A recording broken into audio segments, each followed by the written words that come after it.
নমস্কাৰ, মোৰ নাম শাহনাজ পাৰভিন। বিকশিত ভাৰতলৈ আপোনালোকক স্বাগতম জনাইছোঁ। বায়ু প্ৰদূষণৰ বিষয়ে মই কিছু কথা ক'বলৈ ওলাইছোঁ। যান বাহনৰ পৰা ওলোৱা ধোঁৱাই বায়ু প্ৰদূষণ কৰি আছে। ইণ্ডাষ্ট্ৰীৰ পৰা ওলোৱা ধোঁৱাই বায়ু প্ৰদূষণ কৰি আছে। যান বাহনৰ পৰা ওলোৱা ধোঁৱাৰ পৰা এটা গেছ উৎপন্ন হয়, ক্ল'ৰ'ফ্ল'ৰ'কাৰ্বন। তাৰ বাবেও বায়ু প্ৰদূষণ হৈ আছে। অত্যাধিক ইণ্ডাষ্ট্ৰীৰ পৰা ওলোৱা ধোঁৱাই বায়ুৰ লগত মিহলি হয়, বায়ু প্ৰদূষণ হয়। গাড়ী মটৰৰ পৰা ওলোৱা ধোঁৱাই বায়ুৰ লগত মিহলি হয়, বায়ু প্ৰদূষণ হয়। ধূলি বালি বায়ুৰ লগত মিহলি হয়, বায়ু প্ৰদূষণ হয়। আৰু মানুহে ঘৰত ফ্ৰিজ, এয়াৰ কণ্ডিশ্যনাৰ ব্যৱহাৰ কৰাৰ ফলতো বায়ু প্ৰদূষণ হয়। নমস্কাৰ, আপোনালোকক চবকে বিকশিত ভাৰতলৈ স্বাগতম জনাইছোঁ। আজি আপোনালোকক আমি বায়ু প্ৰদূষণৰ বিষয়ে দুআষাৰমান ক'ব বিচাৰিছোঁ। বায়ু প্ৰদূষণ বিভিন্ন কাৰণত হ'ব পাৰে, যেনে কল কাৰখানাৰ পৰা ওলোৱা ধোঁৱা আৰু অন্যান্য উদ্যোগৰ পৰা ওলোৱা ধোঁৱা আদি ফলতো বায়ু প্ৰদূষণ হ'ব পাৰে।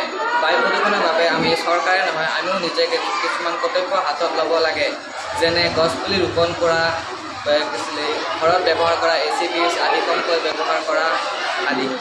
আমি বায়ু প্ৰদূষণ ৰোধ কৰিবলৈ হ'লে উদ্যোগ, কল কাৰখানা আদি কমকৈ ব্যৱহাৰ কৰিব লাগিব।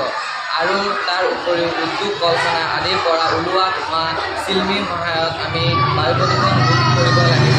ইয়াৰ উপৰিও আমি বিভিন্ন ধৰণৰ পদ্ধতি অৱলম্বন কৰিব পাৰোঁ। বায়ু প্ৰদূষণৰ ফলত মানুহৰ বিভিন্ন ৰোগৰ সৃষ্টি হ'ব পাৰে, যেনে ছালৰ ৰোগ। আৰু বায়ু প্ৰদূষণ আমাৰ উশাহ নিশাহ লওঁতে আমাৰ শৰীৰত সোমাই বিভিন্ন ধৰণৰ ৰোগ হ'ব পাৰে, আৰু এই ৰোগৰ ফলত মানুহৰ মৃত্যু হ'ব পাৰে। নমস্কাৰ, মোৰ নাম আপোনালোকক স্বাগতম জনাইছোঁ। মই আজি বায়ু প্ৰদূষণৰ বিষয়ে কিছু ক'ব বিচাৰিছোঁ। বিভিন্ন কাৰণে আমাৰ বায়ু প্ৰদূষণ হৈছে। এই বায়ু প্ৰদূষণে মানুহৰ ছালৰ ৰোগ, চকুৰ ৰোগ, বেমাৰ আদি সৃষ্টি কৰিব পাৰে। যদি আমি বায়ু প্ৰদূষণ ৰোধ কৰিবলৈ বায়ু যেতিয়া আমাৰ স্বাস্থ্যজনিত অকাল যায়, বায়ুৰ আমাৰ হাওঁফাওঁ সৃষ্টি কৰিব পাৰি, যিয়ে মানুহৰ মৃত্যুমুখত পেলাব পাৰে।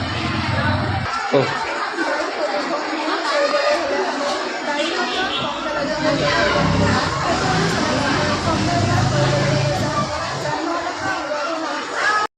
বায়ু প্ৰদূষণ ৰোধ কৰিবলৈ আমি ৰোধ কৰিব লাগিব। বায়ু প্ৰদূষণ ৰোধ কৰিবলৈ আমি সকলোৱে কৰিব লাগিব।